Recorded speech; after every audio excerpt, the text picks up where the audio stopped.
Quiero en esta noche hablar acerca de por qué es tan esencial la resurrección. ¿Qué tal si Cristo nunca resucitó de entre los muertos? ¿Se preguntó alguna vez? Pablo se preguntó esto y él fue muy franco en su respuesta.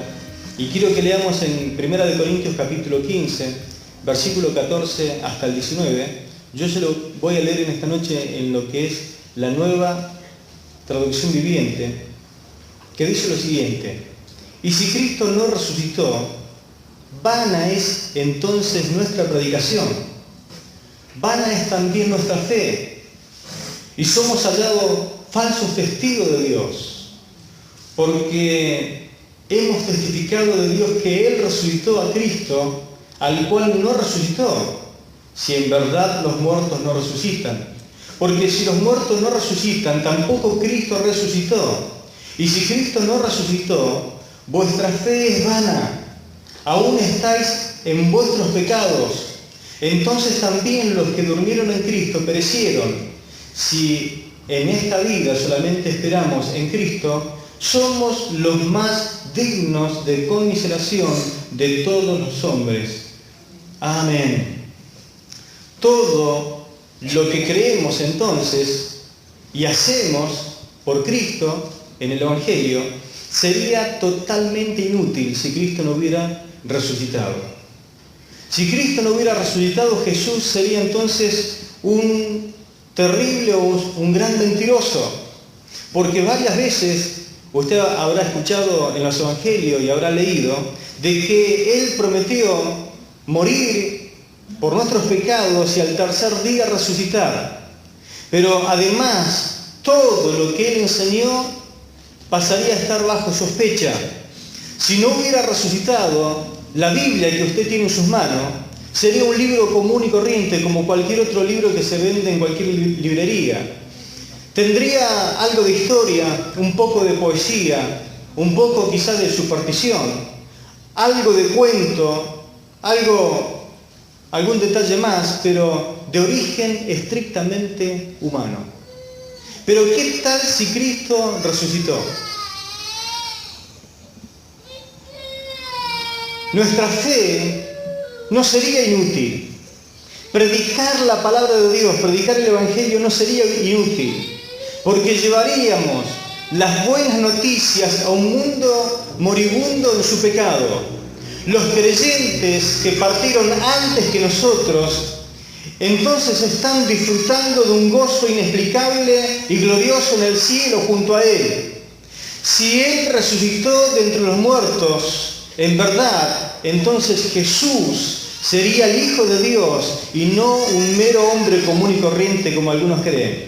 Si resucitó, el cristianismo entonces no sería una religión de hombre nomás, sino que la iglesia sería el cuerpo de Cristo sobre la tierra. Si en verdad resucitó, podemos creer que todo lo que Él dijo es verdad. Si en verdad resucitó, la Biblia no es un simple libro de historia, o de cuentos, o de poesía. La Biblia sería entonces la verdadera palabra de Dios para nosotros. Por eso, si Cristo resucitó, las cosas son totalmente diferentes. Mas, ¿qué dice el verso 20 de 1 Corintios capítulo 15, verso 20? Dice: mas ahora Cristo ha resucitado de los muertos, primicias de los que durmieron es hecho. Dice otra versión, la palabra de Dios para todo, pero en realidad Cristo ha resucitado y fue el primero de todos los que serán resucitados de la muerte. Jesús está vivo, mis hermanos. Amén. Y el hecho de que fue resucitado es la demostración, es la prueba suprema que todo lo que vino a cumplir se ha cumplido. Todo lo que vino a destruir ya fue destruido. Y todo lo que vino a proveer ya está provisto. Y la prueba precisamente es su resurrección. Así que yo quiero invitarlos en esta noche a ver punto por punto de esta declaración. En primer lugar, su resurrección es la prueba de que todo lo que vino a cumplir fue cumplido. Dice Mateo capítulo 5, versículo 17 lo siguiente: no piensen que he venido a abolir la ley o los profetas. Yo no he venido a abolir nada, sino a darle fiel cumplimiento. ¿Me está escuchando? Jesús vino a cumplir la ley. La ley son los mandamientos de Dios, los cuales jamás nadie pudo cumplirlos. Según Gálatas capítulo 3, verso 10, dice: pero los que dependen de la ley para hacerse justos ante Dios están bajo maldición de Dios, porque la Escritura dice: maldito es todo el que no cumple ni obedece cada uno de los mandatos que están escritos en el libro de la ley de Dios. No cumpliendo uno de los mandamientos que Dios dejó en la ley, ya uno cae bajo maldición de Dios. Porque algunos dirán: pero yo cumplo con el primero, el segundo, pero bueno, el tercero no me gusta, y el cuarto menos, y el quinto, el sexto, el séptimo sí, pero dice la Biblia: si en uno de los mandamientos que yo no cumplo, caigo bajo la maldición de Dios. Por eso la ley fue dada para revelar nuestra naturaleza pecaminosa y que no podemos arreglarnos solos. Aunque querramos hacer lo correcto, nos quedamos cortos siempre. Y no podemos vivir bajo el estándar de Dios, ni siquiera el nuestro. La ley siempre apunta a mostrar, a revelar mi pecaminosidad, mostrándome que algo está echado a perder dentro mío, algo anda mal dentro mío. Eso es lo que me dice la ley de Dios. Algo que no se puede arreglar, algo que es mucho más fuerte y mayor que yo. Eso es lo que me demuestra a mí la ley. Romanos 3:19 por eso dice: porque su propósito es evitar que la gente tenga excusas y demostrar que todo el mundo es culpable delante de Dios. Para eso dejó Dios la ley. En primer lugar, para demostrar y ayudarnos a entender que no tenemos excusas delante de Dios. Algunos se podrán excusar en Adán, otros en la compañera que tiene al lado, el compañero que no quiere ser como es, pero por eso reacciona y por eso, pero en realidad delante de Dios no tenemos excusa. Si pecaste, estás condenado. Y en segundo lugar, la ley es para demostrar que todo el mundo es culpable delante de Dios. Si podemos entender eso, la ley cumplió su propósito. La ley no solo se dio para revelar también nuestros pecados, sino también para revelar la solución, para revelar cuál es el camino para salir de ese cuadro de situación bastante desastrosa en nuestra vida. La ley fue dada para mostrarnos a Cristo como la respuesta, la solución para nuestro pecado. Gálatas capítulo 3, verso 24 al 26 dice lo siguiente. Gálatas 3, 24 al 26. De manera que la ley ha sido nuestro ayo. Hoy no se entiende mucho esa palabra ayo, pero el ayo era un esclavo, un maestro que nos conducía, nos guiaba, hasta que la persona alcanzaba la madurez. Dice que la ley ha sido nuestro ayo para llevarnos a Cristo, a fin de que fuésemos justificados por la fe. Pero venida la fe, ya no estamos bajo ayo, pues todos sois hijos de Dios por la fe en Cristo Jesús. Amén. Entonces la ley es un instrumento que nos guía hacia la solución. ¿Cuál es la solución? Venir a Cristo. Usted ha hecho bien en venir a Cristo. La ley tenía un propósito, demostrarnos nuestra forma terrible de pecar, pero la solución se llama Cristo Jesús. Supongamos que usted está en la escuela y tiene que hacer un examen obligatorio para llegar a graduarse.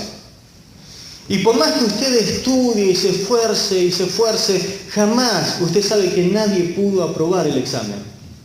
Pero usted se capacita, estudia, y usted dice: le voy a hacer el examen. Y cada vez que va a hacer el examen sale reprobado. Y aparece un genio, un superdotado, y hace el examen excelentemente y al entregar la hoja no le pone su nombre, sino le pone tu nombre. Y usted aprueba. Pasa el examen, ¿saben con qué? Con un excelente. Y encima es legal, es ley.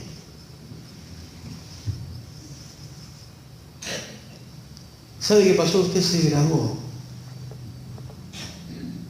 Se graduó. Por un hecho inexplicable, luego que usted se gradúa de ese examen, de repente adquiere una habilidad genial, inexplicable.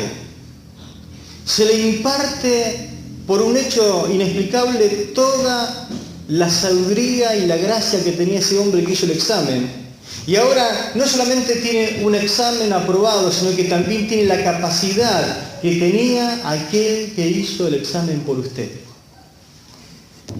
Mis hermanos, Jesús cumplió la ley cuando nosotros no podíamos nunca llegar a cumplirla.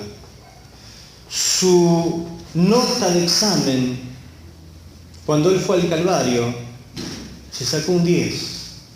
Pero ¿sabe qué nombre lleva? El suyo y el mío. Nosotros fuimos aprobados por Dios por los méritos de Jesucristo.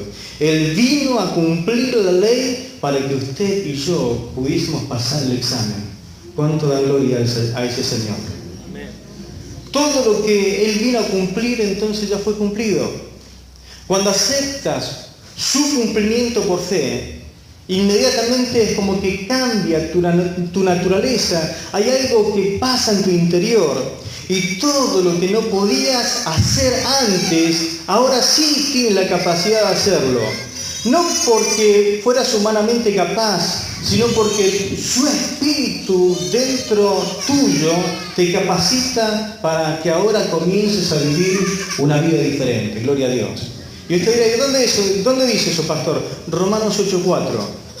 Romanos 8:4 dice, ahora la exigencia justa que la ley pedía y no podíamos lograr, se logra cuando nosotros, en lugar de redoblar nuestros esfuerzos, simplemente aceptamos lo que el Espíritu está haciendo en nosotros. Gloria al nombre del Señor. Es el Espíritu que cambia nuestra naturaleza y nosotros de ahora en más podemos comenzar a vivir por el Espíritu. Entonces todas las cosas que Dios requería de los hombres nos las son otorgadas cuando aceptamos por fe su obra terminada por nosotros. La resurrección fue esencial para que entendiéramos que Jesús cumplió la ley. Gloria al Señor. Punto 2. Su resurrección es la prueba de que todo lo que vino a destruir ya fue destruido. Vayamos a leer Hebreos capítulo 2, versículo 14. Hebreos 2:14, que dice lo siguiente. Así que, cuanto los hijos participaron de carne y sangre, Él también participó de lo mismo, para destruir por medio de la muerte al que tenía el imperio de la muerte, esto es, al diablo. Jesús destruyó la atadura que el diablo tenía sobre los seres humanos por causa del pecado que da a luz la muerte espiritual. En 1 de Juan 3:8, Juan nos dice que para esto apareció el Hijo de Dios, para deshacer las obras del diablo. Por la transgresión de Adán, como representante de la primera familia, el primer hombre sobre la tierra, cuando Adán transgrede y cae en pecado, Satanás usurpó la autoridad sobre este mundo. Es lo que nos dice 1 de Juan 5:19, dice que sabemos que somos de Dios, pero el mundo entero está bajo el poder del maligno. No sé si alguna vez leyó los evangelios en Mateo y en Lucas nos habla de la tentación del Señor. Satanás tentó a Jesús. Y en una de esas tentaciones reales, Satanás le dice al Señor que si inclinado le adoraba a Él le daría todos los reinos del mundo porque a Él le fueron entregadas.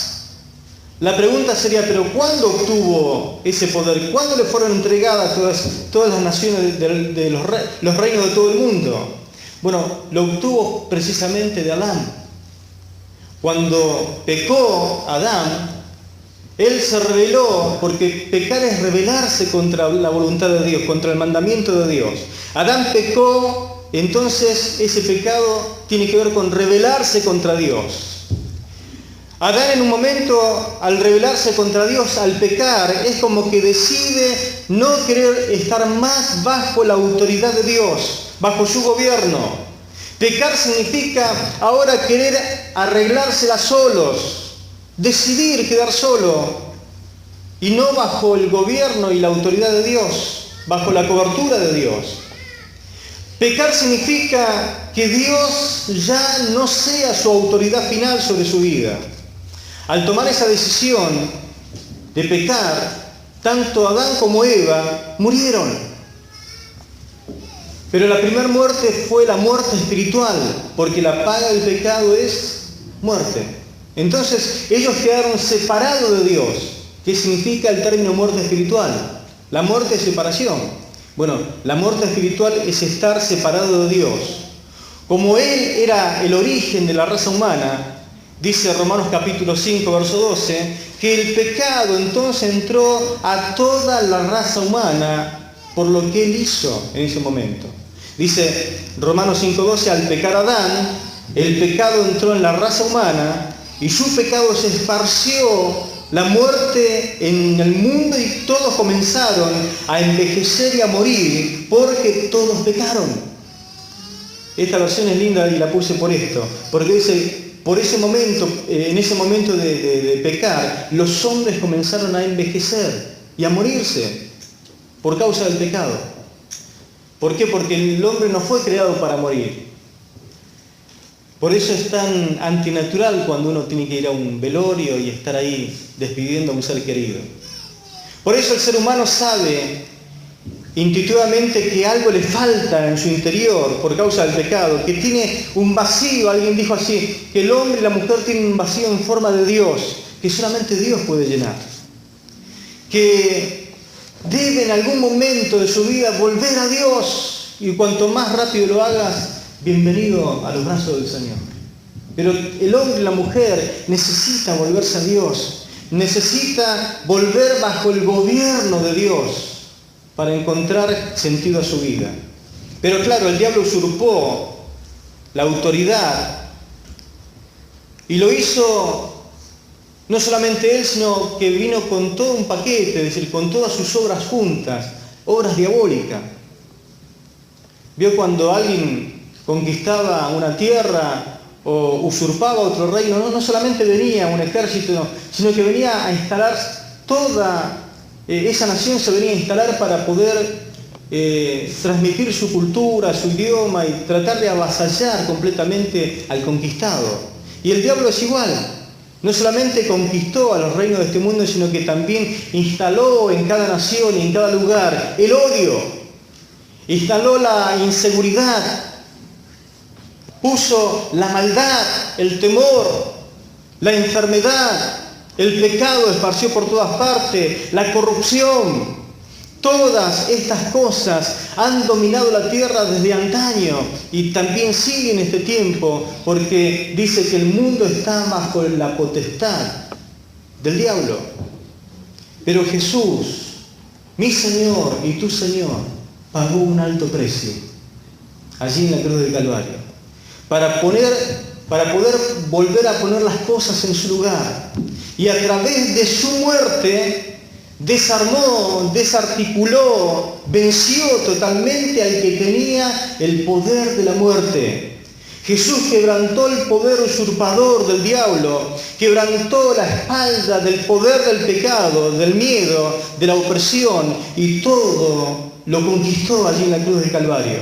Por eso, mi amigo en esta noche, mi hermano, en especial manera quiero decirte algo de parte de Dios. Ya no tienes que vivir como un esclavo, porque Jesús te hizo libre. En el nombre de Jesucristo puedes echar fuera todo tipo de opresión, todo tipo de pecado, todo tipo de atadura que el opresor en algún momento quiso ponerte sobre tu vida. Eres libre en el nombre de Jesús.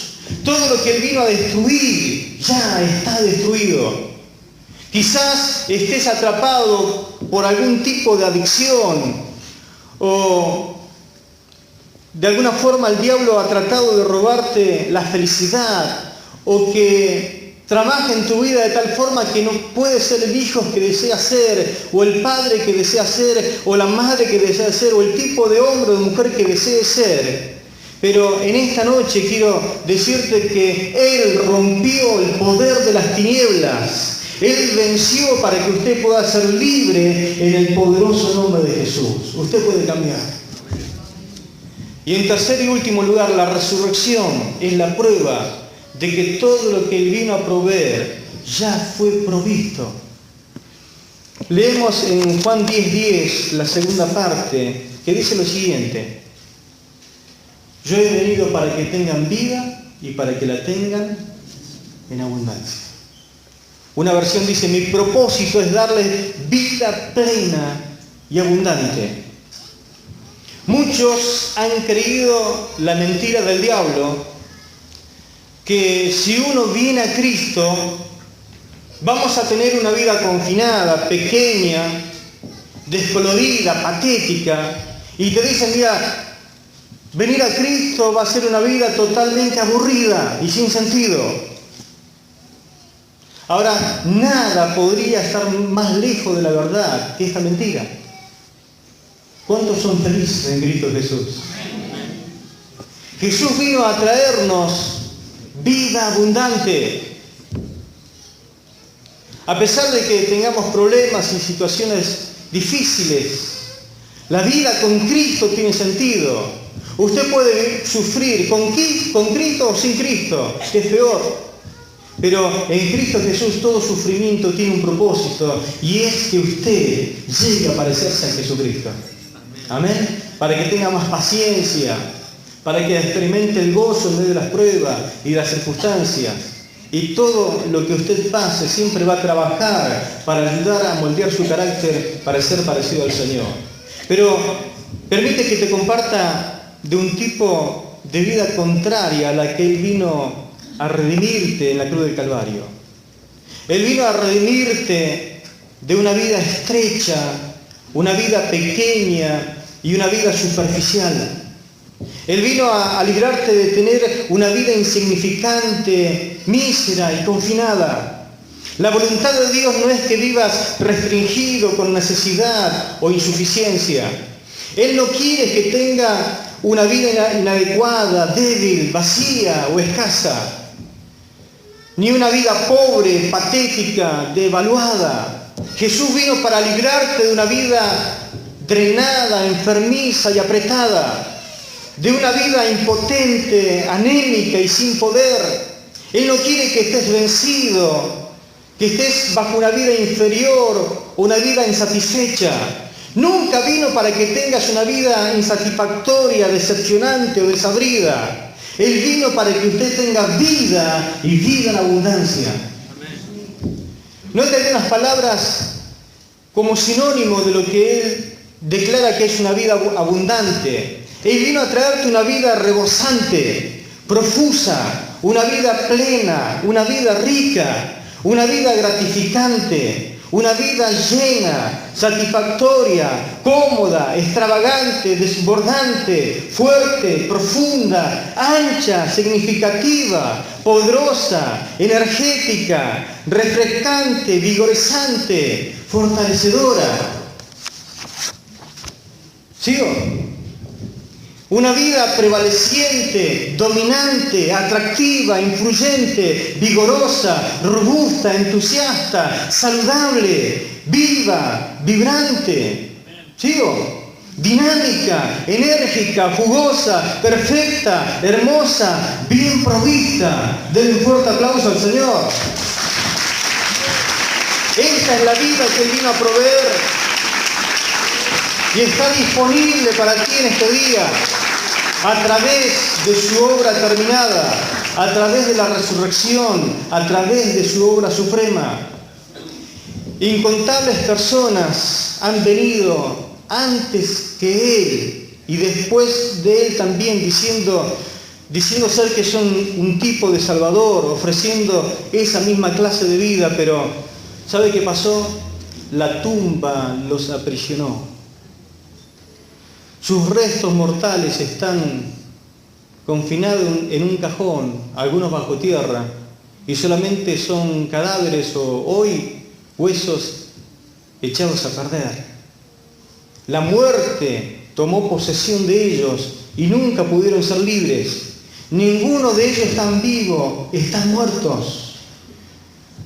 Pero la Biblia nos habla que cuando las dos Marías volvían para ungir el cuerpo del Maestro que había sido crucificado y lo habían puesto en una tumba, escucharon unas palabras muy impresionantes de las bocas de dos ángeles que decían: ¿por qué buscáis entre los muertos al que vive? Gloria al Señor. La muerte no pudo retenerlo. El sepulcro tuvo que liberarlo. Servimos, mis hermanos, a un Salvador resucitado. Gloria al nombre de Jesús. Amén. ¿Y luego qué hizo el Señor? Que resucitó. Dice en el capítulo 15, versículo 3 al 8 de 1 de Corintios, dice que se presentó vivo para que nadie tuviera duda.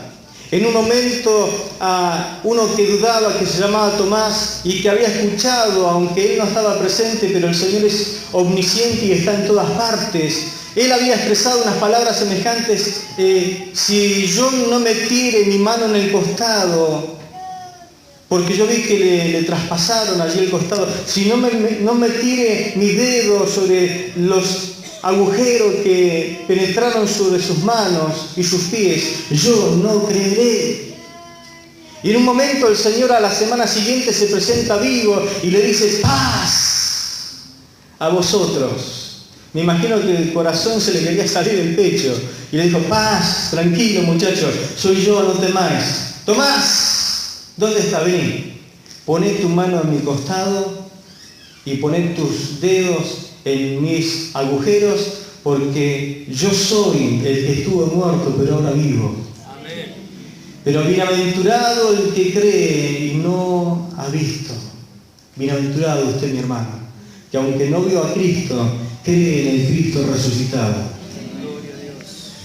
Cuando Él se presentó vivo, dice la palabra, 1 Corintios 15:3, dice: lo primero que les enseñé en esta versión, dice, fue lo mismo que yo aprendí, que Cristo murió en lugar de nosotros, que éramos pecadores, tal como lo enseña la Biblia. Fue sepultado y después de 3 días Dios lo resucitó. Primero se le apareció a Pedro y después a los 12 apóstoles. Luego se le apareció a más de 500 de sus seguidores a la vez. Algunos de ellos todavía viven y otros ya murieron. Más tarde se apareció a Santiago, luego a todos los apóstoles. Por último se apareció a mí, a pesar de que lo conocí mucho tiempo después que los otros apóstoles. ¿Qué pasaría si Cristo no resucitó? Pero el hecho es de que Él resucitó de entre los muertos. La justicia de Dios fue satisfecha en un momento cuando el Señor trae como ofrenda su sangre derramada en la cruz, y ese sacrificio de Jesús en la cruz pudo satisfacer el deseo de justicia del Padre Celestial, y al tercer día la muerte no le pudo retener más, y libre de los dolores de la muerte, Él volvió a vivir. Gloria al Señor. Resucitó. Ahora, ¿qué vas a hacer con este hecho? ¿Qué va a hacer usted, mi hermano o mi amigo, que en esta noche está aquí con nosotros?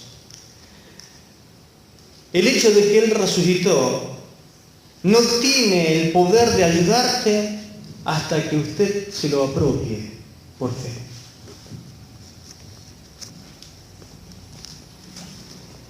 La Biblia dice en Romanos capítulo 10, versículos 9 y 10 lo siguiente. Romanos 10, 9 y 10. Si declaras con tus propios labios que Jesucristo es el Señor y crees de corazón que Dios lo levantó de entre los muertos, te salvarás. Porque cuando un individuo cree de corazón, Dios lo da por justo, y cuando confiesa ante los demás que tiene fe, asegura su salvación. Gloria al Señor. Entonces, confesar a Jesucristo como Señor de tu vida no es aceptar una lista interminable de cosas imposibles de cumplir, que ya estaban escritas en la ley. No, mi hermano, no, mi amigo, no es eso. Él ya las cumplió por ti. Pero debemos creer esto de todo corazón. Y en esta noche entender esto. Todo lo que la ley me estaba reclamando, Jesús lo cumplió por mí. Él entregó la lista cumplida con todos los requisitos de la ley, y cuando se la entregó a Dios Padre, sabe que llevaba tu nombre. Él cumplió. Él cumplió, ella cumplió. Llevaba puesto el mío, Él cumplió. Hacerlo a Jesús, Señor de tu vida, no es algo que se puede hacer a la ligera o como pegarle con una varita mágica que todo se transforme. No es así. Es constituirlo como tu jefe, el dueño de tu vida, como tu Señor. Literalmente es someter mi corazón a Cristo. Y esto no lo hace toda persona. No podría llegarlo a hacer esta decisión a la ligera. Porque que Él sea tu dueño significa que usted renuncia a su derecho de vivir el estilo de vida que llevaba hasta el día de hoy. Porque es verdad, usted siempre hizo lo que quiso. Pero cuando una persona acepta el señorío de Cristo sobre su vida, no hace más lo que quiere, sino que hace la voluntad de Dios. Vive para Él. Sus tiempos del Señor, sus pensamientos son para el Señor, se viste como para el Señor, todo lo que hace y realiza tiene que ver para hacerlo a su Señor que murió en su lugar por Él, que entregó la lista de los mandamientos cumplida para que usted pase el examen y pueda salir un aprobado delante de Dios. Cristo murió para el cumplimiento de la ley.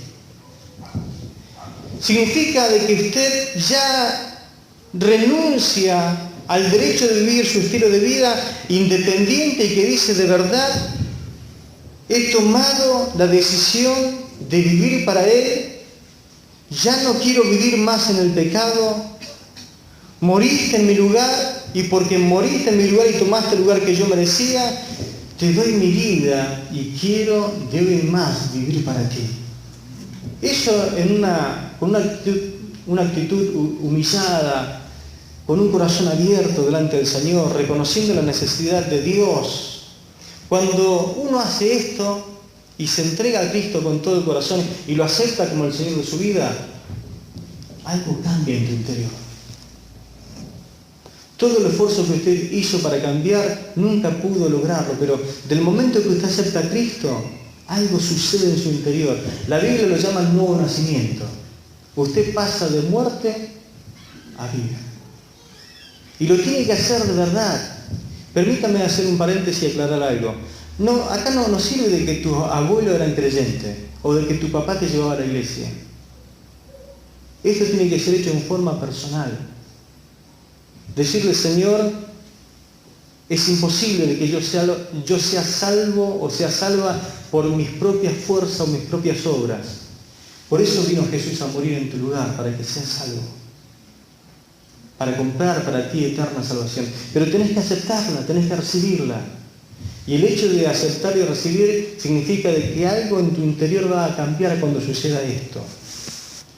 Pero tenés que hacerlo. A lo mejor usted hace mucho tiempo que viene aquí al templo y se congrega y hay una apariencia externa de que parece que todo está bien, levanta la mano, aplaude y ofrenda también y ora, pero si en su interior todavía no puso el cimiento, ¿cómo va a edificar la casa?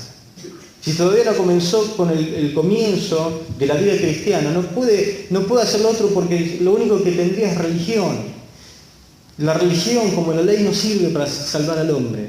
Por eso vino Cristo a morir en su lugar. Y Él te cambia.